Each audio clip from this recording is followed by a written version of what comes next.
What's up, guys? Hope your day is going well. I'm going to be covering another common question that comes up today, and that is about retirement and how do you know when you have enough?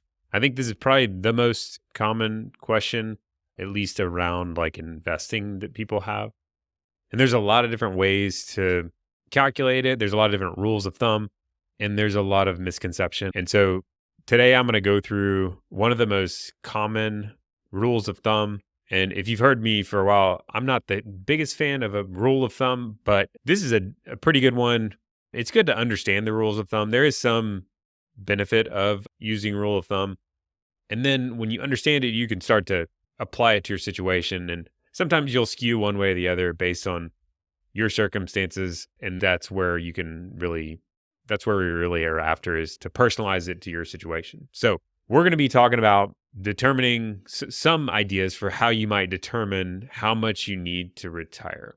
And so the rule of thumb, I think this is probably the most commonly used rule of thumb for a quick calculation to figure out if you have enough to retire. And so the rule of thumb is the 4% rule. And maybe you've heard it before. So the 4% rule, it basically says that you can take whatever your total assets are earmarked for retirement, your total investment assets earmarked for retirement, and multiply it by 4%, whatever that number is. So say it's $1 million of investments for retirement, and times 4%, that's $40,000. Using the 4% rule, the $40,000, that's based on this rule of thumb, a safe amount of money that you could assume is generated per year for the rest of your lifetime. So in other words, like if your retirement lifestyle is $40,000 a year, another way of looking at it is if you're using the 4% rule, that would say that $1 million is adequate to provide that $40,000 a year lifestyle for your lifetime. So that's the rule of thumb. I guess another way you can look at it is like you can kind of go backwards with it. You can say, what is your retirement lifestyle that you need? And so say it's the 40,000 we were just talking about, and then divide it by 4%. And then that gets you the same $1 million number that you would need to have in today's dollars in order to retire. So if you're not quite at the number, it's still helpful to kind of know how close you are. So it's assuming like today's dollars. This is not a future calculation. This is just a assumption of what you would need today if you were retiring today. So like, let's say you have 700,000 and the number that you need is $1 million. So you're like 70% there. I'm not going to talk about the second part of the equation there. Like if you're short, you can do some additional calculations to figure out like what would be needed to be saved to get there. We can cover that in a future show. Definitely let me know if you want us to get into that. But for today, I'm just going to focus on this 4% rule and like how it works and make sure, you're applying it to your situation. So 4% rule is based on the math of multiplying it by your total investment assets for retirement. There's a big point I think that we should point out first, especially for those of you that are like younger or earlier in your career. This is all based on like retirement lifestyle. So I said like the 4% rule is used to determine if you're able to live in retirement. So your retirement lifestyle oftentimes is completely different than your current lifestyle. So it's an important thing to think about. Like, let's delineate between your current lifestyle and your retirement lifestyle. Do you know what your current lifestyle is, first of all? And then do you know what you would estimate your retirement lifestyle to be? So I'll give you some examples of like common things that might make those numbers different, sometimes substantially different. So maybe you're making student loan payments now, or maybe you're about to start making student loan payments. Maybe you have childcare payments or nanny costs or charitable giving or insurance premiums for things like disability insurance that you would not typically pay in retirement. Those are the sorts of things, maybe mortgages, those sorts of things will typically be on schedule to be done by the time you retire. So the question is like, is that part of your retirement lifestyle? It might be, it might not be, but I think what it comes down to is what are you likely to do with that money? So especially if you're going to pay it off or it's going to end way before retirement. So let's use like student loan payments. Say you're going to pay them off in 5 years. The big question there is like, where's that money going to go when you pay them off? If it's going to get most likely spent, or if you just want to play it safe, then assume that is also included in retirement lifestyle. On the other hand, if it's like a mortgage and say you're going to pay it off right when you retire, that's not going to really give you any time to increase lifestyle. So, maybe you don't include that in retirement lifestyle. So it's important to, first of all, understand what your current lifestyle is. And then second of all, start to have a pretty good idea of what retirement lifestyle might be. Typically, the numbers are different. The other thing is, what about future pay increases from now until retirement? Sometimes that can skew. I mean, if your pay goes up, because retirement is all about lifestyle. Like your pay when you're working doesn't directly matter in retirement. What matters is like your lifestyle because you have to sustain it. So where pay does tie into your lifestyle is you typically, like not always, but you typically increase lifestyle as pay increases. So sometimes people do this math on the 4% rule and they calculate their number and they're like, okay, 40,000, a million, I need a million. And then their pay goes up and they don't do the calculation again, or they're not adjusting it each year as pay goes up. And they're going for a number that's now completely wrong because their pay has increased a lot and their lifestyle has gone way up with that. So if your number's gone from 40 to 80 to 100, that completely changes this calculation. So you got to think about like, how does that come into play? I'll circle back to that in a second. So the other big thing, how much do you have invested today is the big factor. So understanding that, tracking that over time, I think you got to have, a good idea of that. And I think we have some net worth trackers that we'll link to those in the show notes. Also, we have a good handy like expense tracking worksheet that will help with the retirement lifestyle versus the current lifestyle, where you can kind of it's already formatted so you can do a percentage calculation to reduce things for retirement. But having this organized is really helpful. It can make this analysis pretty simple and straightforward. So where does this come from? So the 4% rule is a rule of thumb, but I think it's helpful to know where does that come from. It comes from the Trinity study. So I'll link to that as well. But the Trinity study was a research project. I guess it's ongoing. They've updated the timeline on it, but they looked at how long or the probability, I guess, of your money lasting for various time periods based on how much you took out percentage-wise each year. And they also looked at it at varying like stock bond mixes. So for example, if you were 100% stocks, they looked at like, what is the probability of you being able to maintain a 2% withdrawal rate? What about a 3% withdrawal rate? What about a 4% withdrawal rate? 5, 6, 7. I think they go from like 2 to 7% maybe, but I'll link to that in the show notes. And then they look at it for, 80% stocks, 20% bonds, 70%, and then they go down the spectrum from more stocks to more bonds. So for example, on the 100% stocks, I'll just share a couple like quick examples. So on the 100% stocks analysis, if we're looking at 30-year time frame and we use a 3% withdrawal rate, the probability of success. So this probability is calculated on like historical, like varying periods of time. So probability is a safe way to do this because it looks at varying circumstances. But for the 30-year time frame at a 3% withdrawal rate with 100% stocks, the latest result was that's 100% probability of success. In other words, that's like very, very solid. 3% withdrawal rate is super solid. If you bump it to 4%, you're at 98% probability, which is still really solid, especially if you're going to be doing this every couple years. Now, if you bump it to 5%, it drops down to 80%. So that's kind of on the window of like, okay. If you go too much below that, I would say that's concern. And so with 100% stocks, 4% is pretty safe. 5% is pushing it. 3% is ultra safe. Now, if you go down to, and this is also assuming you increase that withdrawal amount by inflation as well. So just a side note. Now, if we reduce the stock, increase the bonds, so the next threshold they look at in this particular breakdown is 75% stocks, 25% bonds. And that breakdown, the 30-year time frame, it's 100% at the 4% withdrawal rate.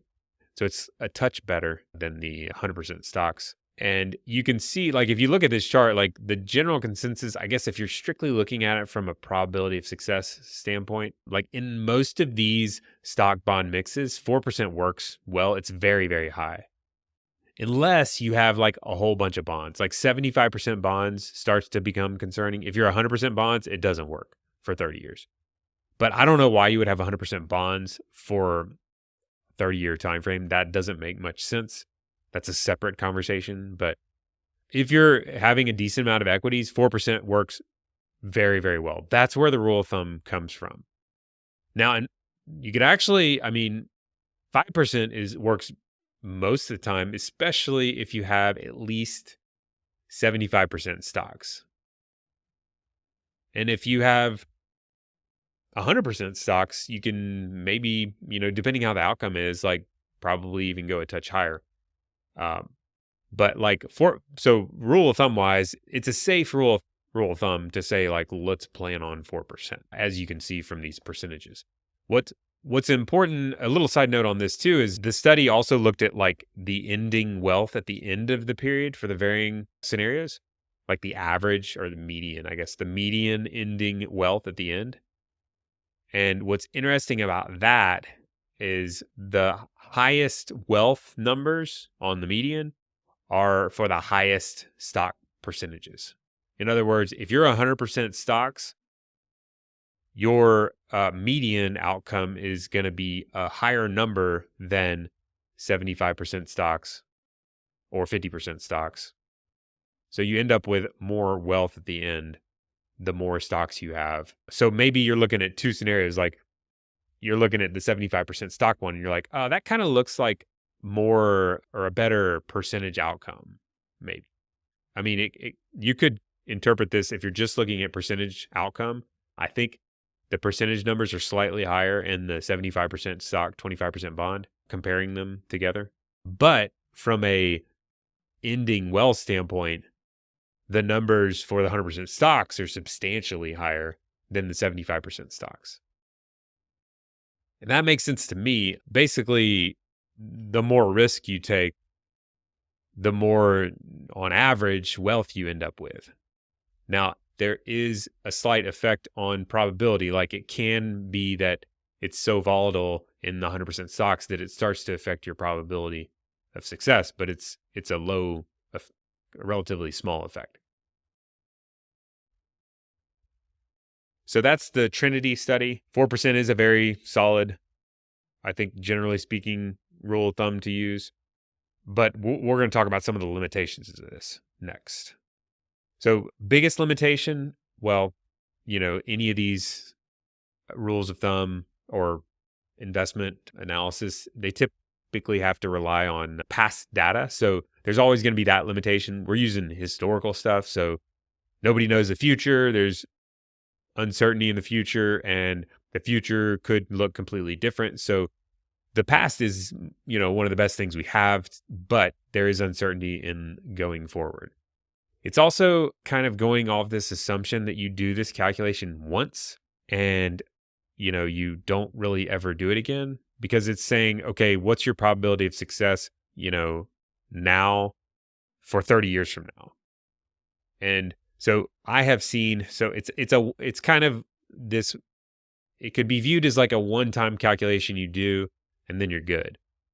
But the problem with that is it's like, say you need you're going for 100% probability of success or 99% or whatever. That's like another way of viewing it. That's like 100% chance you're going to have an inheritance. And that calculation changes every year. So it's very, very, it's much more difficult to have 100% probability of success for a 30-year time frame than it would be to like look at it each year and recalculate it and make tweaks. So this assumption is that there's not any tweaks made and it's linear and you're looking at a long time horizon, which is a limitation in itself. Because in reality, in your life, real life, like you can look at it each year and make tweaks, and it provides a ton more flexibility, because if it's lower one year, you can make a tweak. And if it's higher one year, you can kind of make a tweak or leave it the same.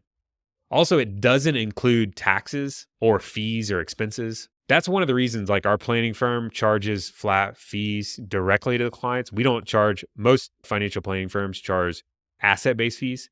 Like 1% of assets is a very common approach. But the problem with that, like as you start to build wealth, it's like, well, 4% is now 3% because 1% of the fee, that 1% fee comes straight off the top. And so that's not, I don't think that's always the worst approach. It's not my favorite.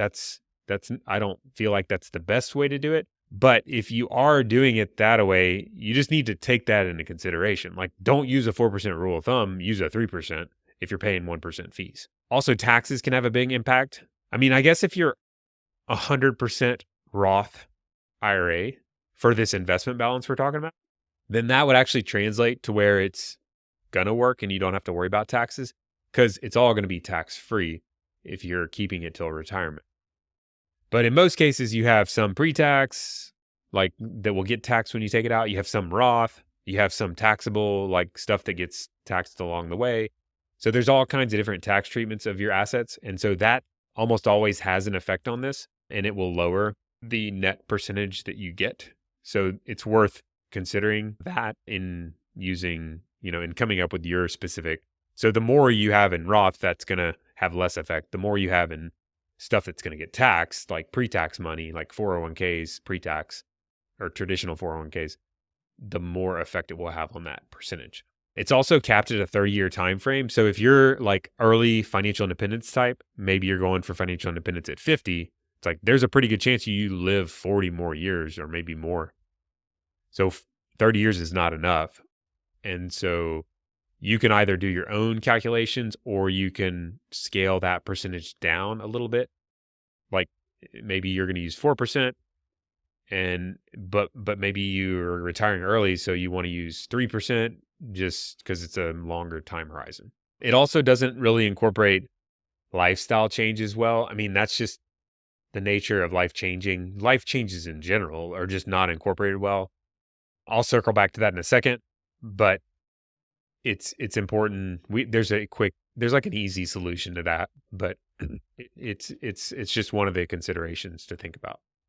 So the takeaways, I think, based on all that, a 4% rule is a decent starting point to look at, like, what's your number? In fact, like for my own investments, I use it regularly. Like I actually track it monthly on our balance sheet.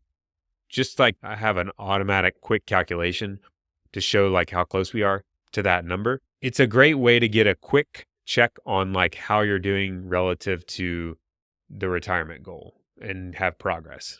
So maybe you do it yearly. Like I do it monthly because it's kind of like almost automated, but yearly I think is adequate.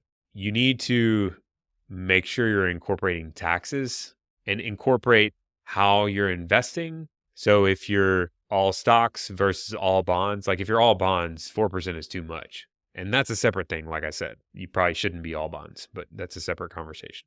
But incorporating taxes, if you're 100% Roth, like I said, like it's not going to have any effect versus if you're all pre-tax, it'll have a pretty substantial effect. And if you're able to look at this regularly over time, I think you can be a little more aggressive with the percentage. So for example, for me, like I would be comfortable going for more like 80% probability of success because I know I'm going to look at it every year at minimum.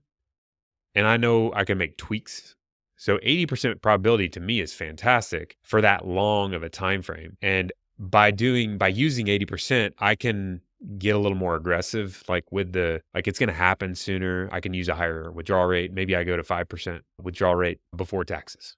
So ideally, I think the biggest thing I would take away is like understanding what this is, incorporating it into your planning. Now, if you're working with us, we're already incorporating this. In fact, this is kind of like built into our planning, looking at this regularly, this probability of success based on your goal. So feel free to ask questions though on it. But I think the big thing is that it's being tracked and it's something that you look at regularly. And the best way to do it is to make small tweaks along the way. That way you're staying within this like range of success. And it is a great way to kind of get a quick check on how you're doing. And that can kind of reinforce things are going well, give you confidence in retirement. So That is the 4% withdrawal rule. I hope it's been helpful. As I mentioned at the beginning, please reach out with questions that you would like us to cover. It can be questions related to this topic. We can go into depth on like the way that you calculate if you're off on the number, or how to look at the tax impact. Or maybe you have other questions that are unrelated. Please email those to me. It's daniel@financeforphysicians.co, and I would love to cover those in future shows. All right, we'll see you next time.